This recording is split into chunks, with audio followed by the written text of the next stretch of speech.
This is WFYI News Now. It's August 8th, and I'm Abriana Herron. On today's show, efforts to diversify the gaming community at Gen Con.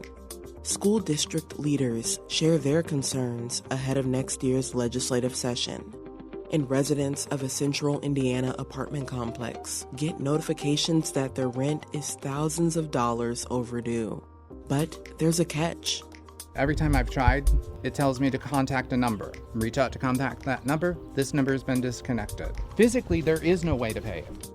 Those stories coming up. But first, Indianapolis native and Cathedral High School graduate Cole Hocker won the 1,500-meter race at the Paris Olympics. Hocker entered the games as a little-known American, not expected to win. But Hocker bettered his personal best by nearly 3 seconds to make an Olympic record of 3 minutes and 27.65 seconds. He says the gold was up for grabs. It takes a lot of things, to kind of culminate. And, I feel like I just took full advantage of everything. And, I wasn't thinking with 150 to go that I'm going to run a fast time. I was thinking I'm going to win, and that's kind of what it came down to. The bronze medal was won by former Notre Dame University runner Yard Nagus. It was the first time since the 1912 Olympics that 2 Americans medaled in the 1,500-meter race. This year's sold-out Gen Con drew in more than 70,000 gamers to Indianapolis. The convention's growth over the years has included a more diverse attendance. As WFYI's Samantha Horton reports, organizers of the event have established several initiatives to make the convention and tabletop gaming more inclusive. One effort that has been created is the Gen Con Participation Grants Program. The grants help people from underrepresented groups attend the convention by covering the 4-day pass and a stipend for hotel and food expenses. About 50 people were awarded the grant this year. In 2022, there were about 60 applicants. This year, there were more than 200.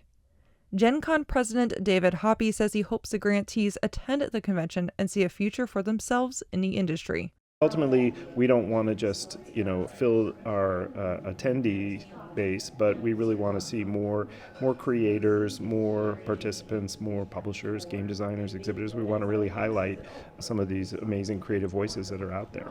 The convention has also created spaces including a BIPOC lounge for people of color to connect and feel a sense of belonging at Gen Con. I'm Samantha Horton. Some school district leaders are sharing their concerns with policymakers in advance of next year's legislative session. Indiana Public Broadcasting's Michael Gallenberger reports on a group of Northwest Indiana superintendents who got time with state senators to ask for changes in literacy rules and funding. Lake Central Superintendent Dr. Larry Veracco says superintendents want lawmakers to add some flexibility to a third-grade reading retention law set to take effect next year. We did have one child this year who was 1 point short. After the summer administration of the test, he was successful in his coursework during the school year.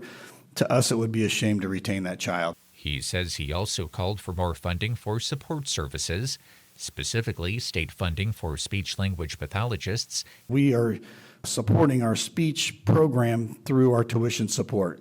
And that includes not only the students who are getting speech services in our schools, but also those in the parochial schools who we support. Superintendents also shared concerns about the proposed high school redesign. I'm Michael Gallenberger. And for our final story today, what happens when rent is due, but there's no way to pay it? That's happening to an apartment complex in Anderson. The managers moved out of the leasing office without warning and never returned. Indiana Public Broadcasting's Thomas Ollett reports on one of the last people who still lives at the complex and how the state is trying to help him. Troy Nightborn is currently living at Bingham Square Apartments. He still gets notification that his rent is overdue. To date, the number is over $20,000. But Nightborn says there's no way to pay what he owes.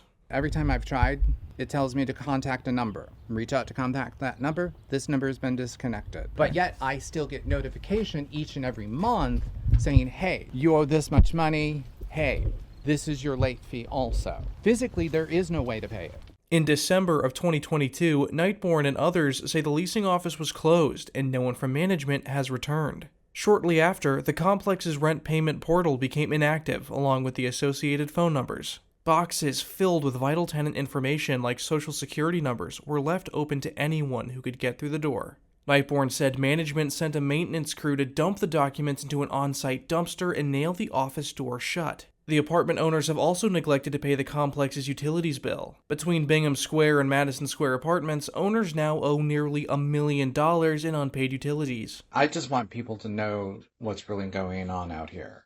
Attorney General Todd Rokita is suing the owners for violating the Deceptive Consumer Sales Act, Home Loan Practices Act, and Uniform Business Organizations Act. In a press release, Rokita states, "The way that hardworking Hoosiers are alleged to have been treated by these defendants is disgraceful." Nightborn says he and his neighbors witnessed scavengers and drug users breaking into empty buildings on a daily basis. One day I'd left the apartment up here. I literally watched a small, F10 little truck, S10, pull up. 4 people piled out, went straight up, kicked the door in, took all the appliances out. Kim Townsend is the CEO of the Anderson Housing Authority. Since 2018, she's been trying to improve conditions at the complex. That's before it was purchased by Property Resource Associates. After it became Bingham Square, Kim says she was committed to working with the new owners. That is, until complaints started coming in, and she went to take a look for herself.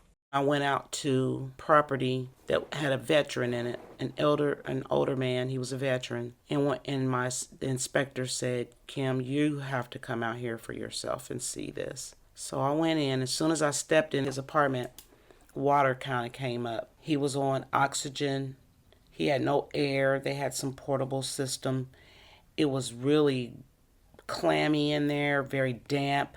And that's not good for people that have breathing problems. He has COPD, all that stuff.